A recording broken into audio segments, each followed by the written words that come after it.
رسول اللہ صلی اللہ علیہ وسلم نے صحابہ کو باقاعدہ دعا سکھائی کہ تم یہ پڑھا کرو، اللہم لا خیر الا خیرک، کہ اللہ سبحانہ تعالیٰ کوئی خیر ہو ہی نہیں سکتی جب تک کہ وہ خیر آپ نازل نہ کر دیں،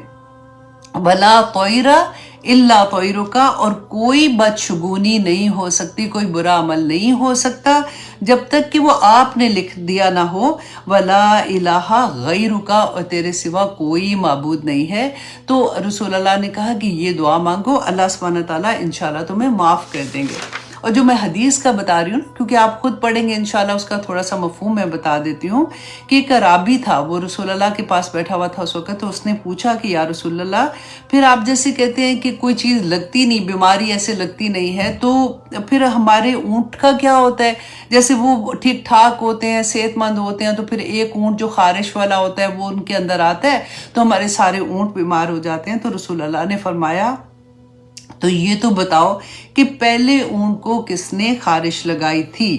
تو پھر رسول اللہ صلی اللہ علیہ وسلم نے یہی کہا کہ لا عدوہ ولا سفر ولا حامہ، کہ کوئی بیماری کا لگنا، سفر کو منحوس سے آنا، اور نحوست جو ہے اس کی کوئی اصل نہیں ہے۔ تو اس لیے پلیز اپنے اندر سے یہ چیز، اگر آپ ارد گرد بھی ہیں، آپ اپنے جاننے والوں کو پلیز سب کو بتا دیں، کیونکہ یہ مہینے میں بڑی مصیبتیں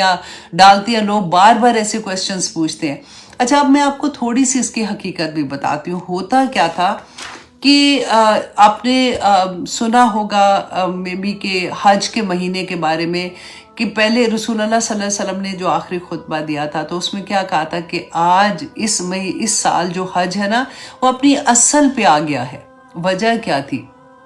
کیونکہ عرب جو تھے نا، زمانے جاہلیت کی بات میں بتا رہی ہوں، ان میں نسی کا ایک قانون تھا۔ وہ کیا کرتے تھے کہ ہر 3 سال کے بعد ایک مہینہ ایڈ کر دیتے تھے کیلنڈر میں، اور وہ کیا کرتے تھے، وہ 13واں مہینہ جو ہوتا تھا نا اس کا نام وہ سفر، جیسے اردو میں نا سواد فارا صفر، مطلب اس کی کوئی حقیقت نہیں تھی، صفر کی طرح کہ مطلب ایک مہینہ ایکسٹرا انہوں نے ایڈ کیا تھا۔ وجہ کیا تھی ایڈ کرنے کی؟ کیونکہ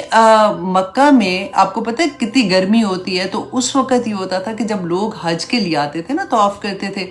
تو بیسیکلی یہ بہت بڑا کاروبار ہوتا تھا کہ لوگ اپنا اپنا سامان لے کے آتے تھے، وہاں پہ منڈی لگتی تھی باقاعدہ سامان کی، اور کیونکہ مکہ کے لوگوں کو بہت فائدہ ہوتا تھا، ہر جگہ سے لوگ آتے تھے اور اپنا اپنا سامان لے کے آتے تھے، خرید و فروخت ہوتی تھی۔ تو اب ہوتا کیا تھا کہ اگر حج گرمیوں کے زمانے میں آتا تھا تو پھر اتنی زیادہ لوگ نہیں آتے تھے، تو کمائی اتنی نہیں ہوتی تھی۔ تو اس وقت ان لوگوں نے یہ دیکھا، کیونکہ قمری مہینے کے حساب سے ہوتا ہے نا، محرم، صفر، ربیع الاول، ربیع الثانی، اس مہینوں کے حساب سے حج کی ڈیٹ ہوتی تھی۔ تو انہوں نے کیا کیا کہ ہر 3 سال کے بعد جب ایک مہینہ، کیونکہ 10 دن پیچھے جاتا ہے نا، ہر اگلے سال میں دیکھیں حج جیسے ہم دیکھتے ہیں کہ ہر سال 10 دن پیچھے جاتا ہے، تو انہوں نے یہ کہا کہ اگر 3 سال کے بعد ایک مہینہ 10 20 30 دن ایڈ ہو گئے نا تو ہو جاتا ہے، تو اس سے کیا ہوگا کہ حج ہمیشہ اچھے موسم میں رہے گا اور ان کے کاروبار میں کوئی نقصان بھی نہیں ہوگا۔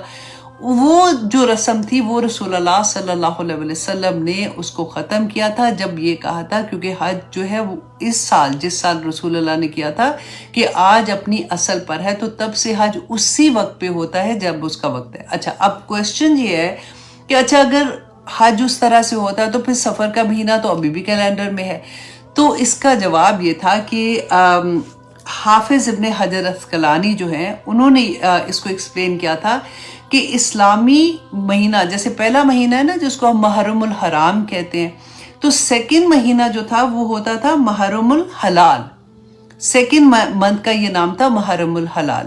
تو جب نسی کی یہ رسم جو یہ بہت پرانی چل رہی تھی، جب یہ ختم ہوئی تو کیلنڈر میں محرم الحلال کی جگہ پہ سفر کو ایڈ کر دیا گیا، سفر کے نام کو ایڈ کر دیا گیا تھا۔ تو اس طرح سے یہ 12 مہینے پورے ہوئے اور 13 مہینہ ختم ہوا۔ اچھا، اب ایک اور چیز یہ تھی کہ کیونکہ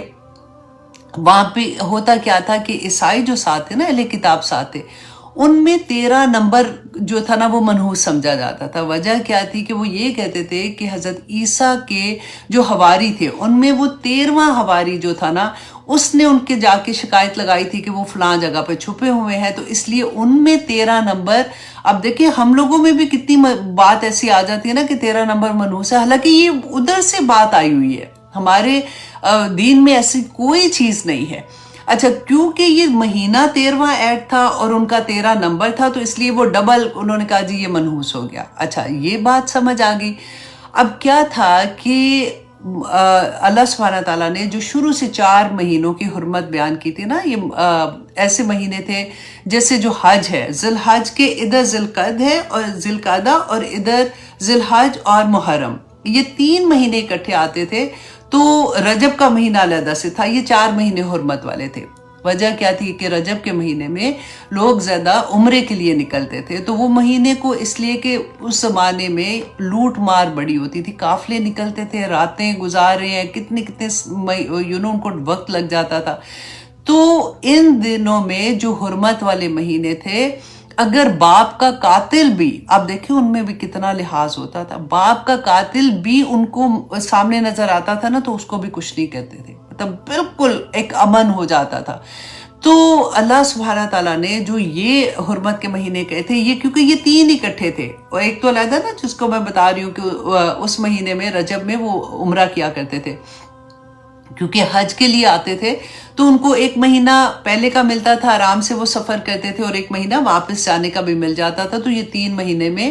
وہ آرام سے سفر بھی کر لیتے تھے اور حج ہو جاتا تھا ان کا. اب کیا ہوا کہ محرم کے بعد جو نیکسٹ مہینہ آ گیا وہ سفر تھا. تو سفر کے مہینے میں کیا ہوتا تھا کہ پھر یہ دوبارہ سے گھروں سے نکلتے تھے، جو ارد گرد کے لوگ ہوتے تھے بدو اور یہ وہ پھر لوٹ مار کرنا، اور نقصان اس سے بہت ہوتا تھا. اور کیونکہ لوٹ مار اتنی ہوتی تھی، پھر جنگیں جو ان کی رکی ہوتی تھی، مطلب ان دنوں میں وہ جنگیں بھی روک دیتے تھے کہ جنگیں ہوتی تھی، اس میں گھر کے آدمی مطلب جیسے وہ مرتے تھے، جو بھی لوگ قتل ہو جاتے تھے. اور پھر کیا ہوتا تھا کہ گھر گھر میں نوحہ ہوتا تھا، لوگ روتے تھے. اچھا اب سفر کیونکہ خالی جیسے کہتے ہیں نا خالی مہینہ، تو جن کے گھروں میں چوری ہوتی تھی یا قافلہ لوٹتا تھا، سامان لوٹ جاتا تھا، تو وہ بھی روتے تھے، مطلب وہ بھی زیرو ہو جاتے تھے اس لحاظ سے. اور جن کے گھر میں ایسی چیز ہو رہی ہوتی تھی وہاں پہ بھی نوحہ ہوتا تھا اور رو رہے ہوتے تھے. تو اس مہینے کو وہ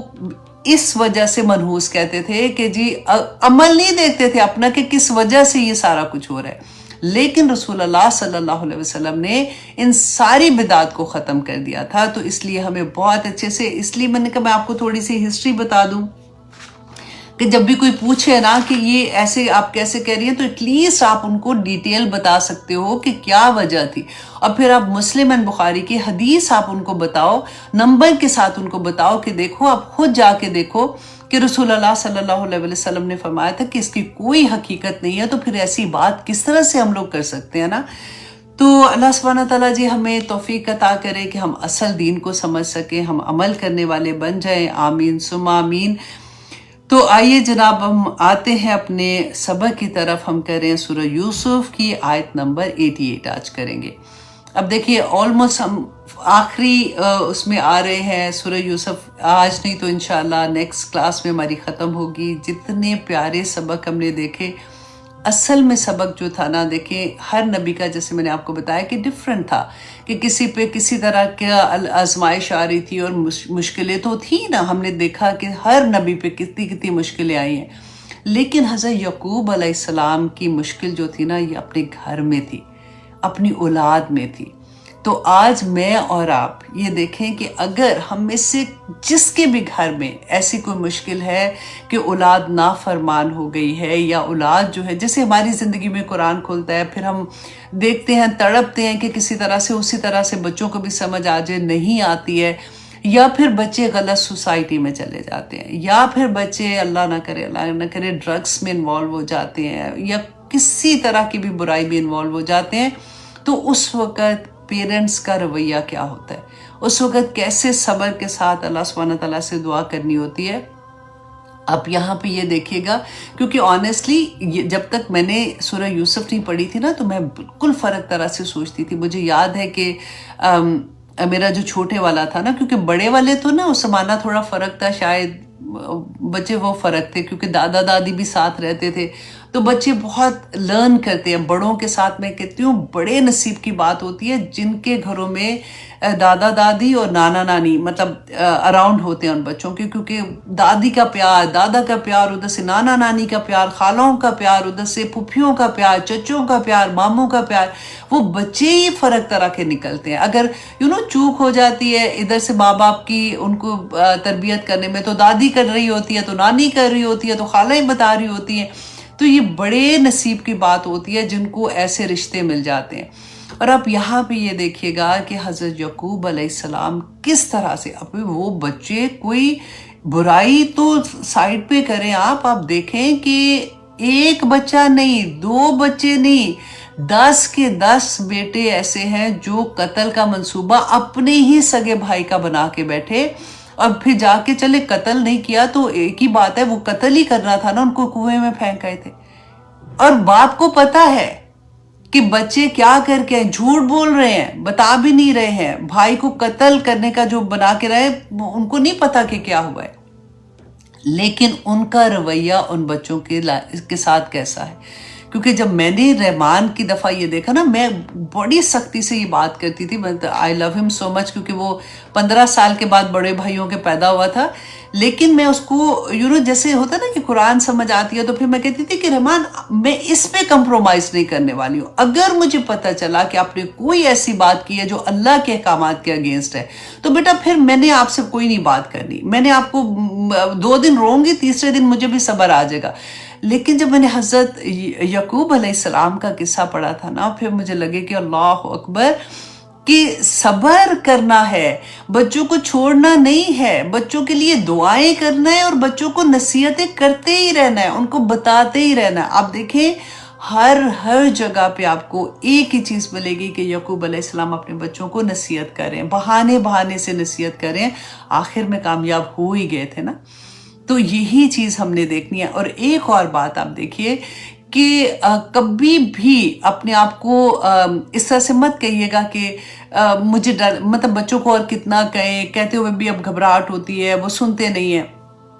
آپ دیکھیں کہ بچوں کو اور کوئی نہیں کچھ کہے گا، مجال ہے کہ کوئی ان کا دوست یا کسی کی ان کے دوستوں کی مدر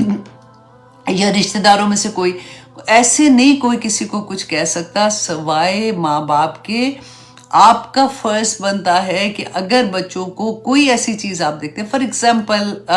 بچوں کو دیکھتے ہیں آپ، انہوں نے آج کل تو یہی ہے نا کہ کپڑے ایسے پہنے ہوئے ہیں جو اللہ سبحانہ تعالیٰ کے احکامات کے اگینسٹ ہیں، یا پھر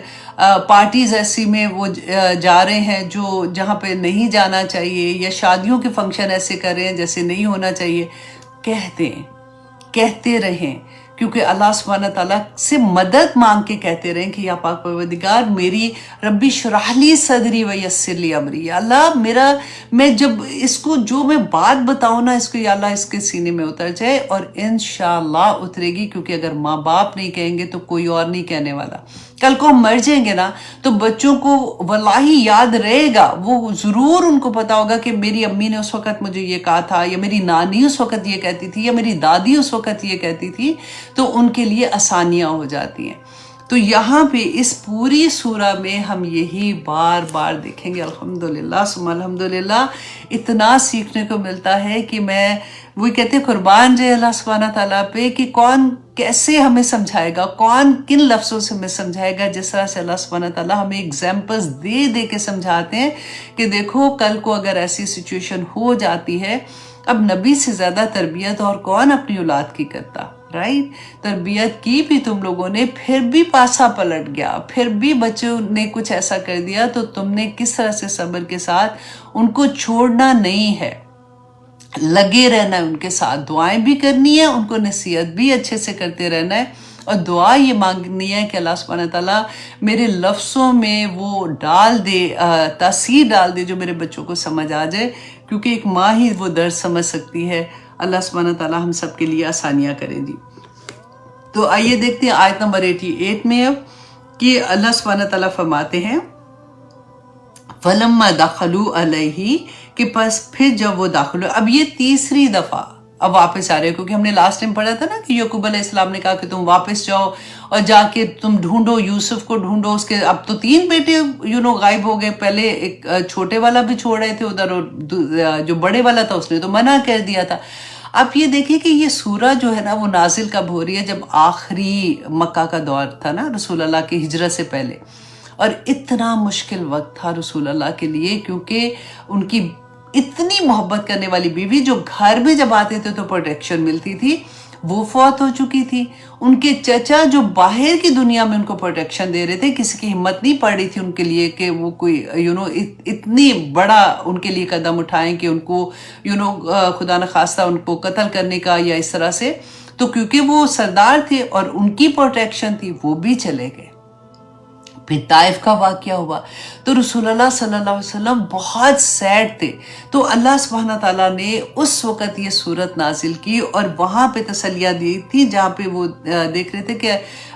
یعقوب علیہ السلام نے کہا انما اشکو بثی وحزنی الی اللہ، کہ اللہ سے شکوہ کر رہے ہیں اور اللہ سبحانہ تعالیٰ ان کی بات سن رہے ہیں. اور پھر یہ کہ انہوں نے یہ کہا کہ ولا تایسو ولا تایسو من روح اللہ کہ اللہ کی جو رحمت ہے نا اس سے تم نے مایوس نہیں ہونا. تو اللہ سبحانہ تعالیٰ بھی کیسے ان کو تسلیاں دے رہے ہیں. آپ یہاں پہ یہ دیکھیے کہ یعقوب علیہ السلام، ہم اتنی جگہ پہ دیکھیں گے کہ یہ بات تو ان کو پتہ لگ جانی چاہیے تھی، نبی بھی تھے، تو ان کو نہیں خبر ہوتی تھی. اب جہاں پہ ہم آج کے سبق میں دیکھیں گے نا تو آپ نے یہ پوائنٹ بھی نوٹ کرنا ہے کہ آج ان کو کیوں پتہ لگ رہا ہے، اس وقت کیوں نہیں پتہ لگا تھا؟ کیونکہ غائب کا علم سوائے اللہ کے کسی کے پاس نہیں ہے. اللہ سبحانہ تعالیٰ جب چاہتے ہیں، جس وقت چاہتے ہیں اور جتنا چاہتے ہیں اتنا علم عطا کر دیتے ہیں. کلی علم غائب کا کسی کے پاس نہیں ہے. آج ہم ہر وغیرہ کے پاس پہنچ جاتے ہیں اور ہم سوچتے ہیں کہ ہمارا ہاتھ دیکھ کے بتاؤ کہ کیا ہونا ہے. اچھا جی یہ ہفتہ کیسے گزرے گا، تو ہم یہ کیسے کریں گے، نعوذ باللہ ہم کیسے شرک میں انوالو ہو جاتے ہیں. اور یہاں پہ نبیوں کا دیکھیں، اللہ سبحانہ تعالیٰ فرماتے ہیں کہ جب وہ جو بھائی تھے وہ یوسف علیہ السلام کے پاس گئے ہیں، تیسری دفعہ اب گئے ہیں، تو قولو انہوں نے کہا یا ایوہ العزیز، اے عزیز، مسنا و اہلنا درو، کہ پہنچی ہے ہمیں اور ہمارے گھر والوں کو تکلیف، وجئنا ببضاعۃ مزجاۃ، تو ہم بہت تھوڑی سی پونجی لے کے آئے. اب ان کے پاس تو ختم ہو گئے ہوئے تھے پیسے، تو اب لا کے جتنی بھی ان کے پاس پونجی تھی وہ لا کے حضرت یوسف علیہ السلام کے پاس رکھی، اور انہوں نے کہا کہ یہ بہت حقیر سی پونجی سرمایہ ہم لے کے آئے ہیں. فَأَوْفِي، تو پورا دیجئے، لنا ہمیں، لنا القیلہ، ہمارے لیے غلہ، وتصدق علینا، تو ہم پر صدقہ کیجئے، ان اللہ یجزی المتصدقین، تو اللہ صدقہ کرنے والوں کو پسند کرتا ہے. اب یہاں پہ دیکھیے کہ سوال کر رہے تھے ان سے ڈیفینیٹلی، کیونکہ قحط کا زمانہ تھا. اب یہاں پہ مفسرین کہتے ہیں کہ جو یہ لفظ آیا نا کہ صدقہ کیجئے، کہ نبیوں کی اولاد پہ بھی صدقہ جائز نہیں تھا. یہاں پہ جو صدقے کا لفظ ہے وہ ہے کہ ہم پہ کرم کیجئے، ہم پہ اپنا فضل کر دیجئے، تاکہ ہمارے اوپر جو مشکل آئی ہے اس کو ہم اسے پورا کر سکے، تاکہ جو غلہ آپ نے ہمیں دینا ہے، ہمارا سامان دیکھ کے، جتنے ہم قیمت لائے ہیں دیکھ کے نہ دیجئے گا، بلکہ آپ رحم کرنا ہم پہ. تو اس صورت میں آیا ہے. اچھا، اب سوال کرنے کے بارے میں نے ایک حدیث پڑھی تھی جو میں آپ کے ساتھ شیئر کرنا چاہوں گی، کہ مسلم کی حدیث ہے 1044. اتنا آنیسٹلی ڈر لگتا ہے کئی دفعہ کہ اتنی کلیئر رسول اللہ صلی اللہ علیہ وسلم نے چیزیں ہمیں بتا دی ہیں، کہ انہوں نے کہا کہ ہم جب سوال کسی سے کرتے ہیں نا تو فرمایا کہ صرف 3 حالتوں میں سوال کرنا جائز ہے. اب کسی سے جب کوئی مدد مانگنے کے لیے بیسیکلی سوال کرتے ہیں. نمبر 1 وہ کہتے ہیں کہ جب کوئی شخص مقروض ہو اس وقت وہ سوال کر سکتا ہے. آپ کو پتہ ہے نا کہ جس کے اوپر قرض ہوگا نا اس کا جنازہ بھی رسول اللہ نہیں پڑھتے تھے. میں نے ابھی آپ کو میرا خیال ہے لاسٹ یا اس سے پہلے والے کلاس میں بتایا تھا کہ 3 دور رسول اللہ پہ آئے تھے. پہلا دور تھا جب یہ مدینہ میں ابھی آتے ہیں تو رسول اللہ جنازہ نہیں پڑھاتے تھے. سیکنڈ جو دور تھا اس میں یہ تھا کہ اب مسلمانوں کے حالات تھوڑے بہتر ہو گئے تھے، تو کوئی اور اگر یہ کہتا تھا کہ ہم اس کا قرض ادا کر دیں گے تو رسول اللہ جب وہ کنفرم کر لیتے تھے پھر جنازہ پڑھاتے تھے۔ تیسرا دور وہ تھا جب خیبر کے بعد رسول اللہ صلی اللہ علیہ وسلم کے پاس بھی کافی مال تھا، تو رسول اللہ یہ فرمایا کرتے تھے کہ اگر اس کا کوئی قرض ہے تو وہ میں اپنی طرح سے ادا کروں گا، لیکن اس کی وراثت جو ہے وہ اس کے وارثوں میں ہی تقسیم ہوگی۔ اتنی بڑی بات ہے کہ اگر ہم نے کسی کا قرض لیا ہوا ہے نا، اسے زندگی میں کوشش کریں کہ چکا دیں، کیونکہ رسول اللہ نے فرمایا تھا کہ سوال ایک ہی صورت میں اگر قرض ہے تو اس کے لیے آپ کر سکتے ہیں کسی سے سوال۔ نمبر 2، ایسا شخص جس کا تمام مال کسی آفت میں ختم ہو گیا ہو، ضائع ہو گیا ہو، جیسے آفت آ جاتی، زلزلہ آ جاتا ہے یا طوفان آ گیا یا کوئی ایسا کہ گھر بار تباہ ہو گیا، کاروبار تباہ ہو گیا، اچانک سب کچھ ختم ہو گیا، تو اس وقت وہ کسی سے مدد کے لیے سوال کر سکتا ہے۔ نمبر 3، ایسا شخص جو فاقے سے ہو اور تین عقل مند لوگ، مطلب اس جگہ کے 3 لوگ اس کی گواہی دیں کہ اس کے یہ حالات ہیں۔ کتنا بڑی بات ہے، اس وقت یہ سوال کر سکتا ہے۔ اس کے علاوہ جو شخص سوال کر کے کھائے گا وہ حرام کھائے گا۔ اللہ اکبر، اللہ اکبر، کیونکہ اللہ سبحانہ تعالیٰ آسانیاں کرے جی۔ اب کیا کرے، میں تو کہتی ہوں آج کل دیکھیں لوگوں سے جب بھی کسی سے بات ہوتی ہے، کیونکہ ماشاءاللہ اتنے اسٹوڈنٹ بھی ہیں، ٹیچرز ہیں، آج کل تو بجلی کے بل ہی اتنے مار دیتے ہیں، کہاں سے پورے کریں گے؟ اب دیکھیں پے ہی نہیں ہے اتنی، جتنا بجلی کا بل آ گیا۔ ایک عام، چلو اوپر والے لیول کو چھوڑ دو، ایک عام بندہ جو ریڑھی بھی لگا رہا ہے یا کچھ ٹھیلا لگا کے کما کے اتنا کہ بچوں کا پیٹ بھر سکے، وہ کہاں سے بجلی کے بل دیں گے؟ اللہ اکبر، اتنا مشکل وقت ہے۔ آنیسٹلی میں کبھی سوچتی ہوں کہ وہ باپ کا کہ جس کے گھر میں ایسی پرابلم ہے کہ پیسے نہیں ہیں اور بچوں کے لیے دودھ کے پیسے نہیں ہیں، گروسری کے پیسے نہیں ہیں، کیا اس کی فیلنگ ہوتی ہوں گی، کیونکہ پورا گھر اس کو دیکھ رہا ہوتا ہے نا۔ ایک آدمی پہ اتنی بڑی ذمہ داری یہ ہوتی ہے کہ اس نے اپنی فیملی کو پرووائڈ کرنا ہوتا ہے۔ تو یہ ایسے والے لوگ جو ہوتے ہیں جو دہاڑیوں پہ کام کر رہے ہوتے ہیں اور ان کو دہاڑی اگر نہیں ملتی ہے تو اللہ اکبر، اس سے بڑی آزمائش اللہ سبحانہ تعالیٰ کسی پہ نہ ڈالے۔ اللہ سبحانہ تعالیٰ ہمارے پاکستان پہ سب پہ اپنا رحم کرے۔ اللہ سبحانہ تعالیٰ وہاں پہ اتنی جابس ہو جائیں کہ ینگ بچے، دیکھیں اتنا ڈپریشن ہو جاتا ہے جب جابس نہیں ملتی ہیں، پڑھی لکھی بچیاں، پڑھے لکھے لڑکے جو ہیں ان کو جاب نہیں ملتی ہے۔ تو اللہ سبحانہ تعالیٰ ہم سب پہ اپنا رحم کرے جی، آمین ثم آمین۔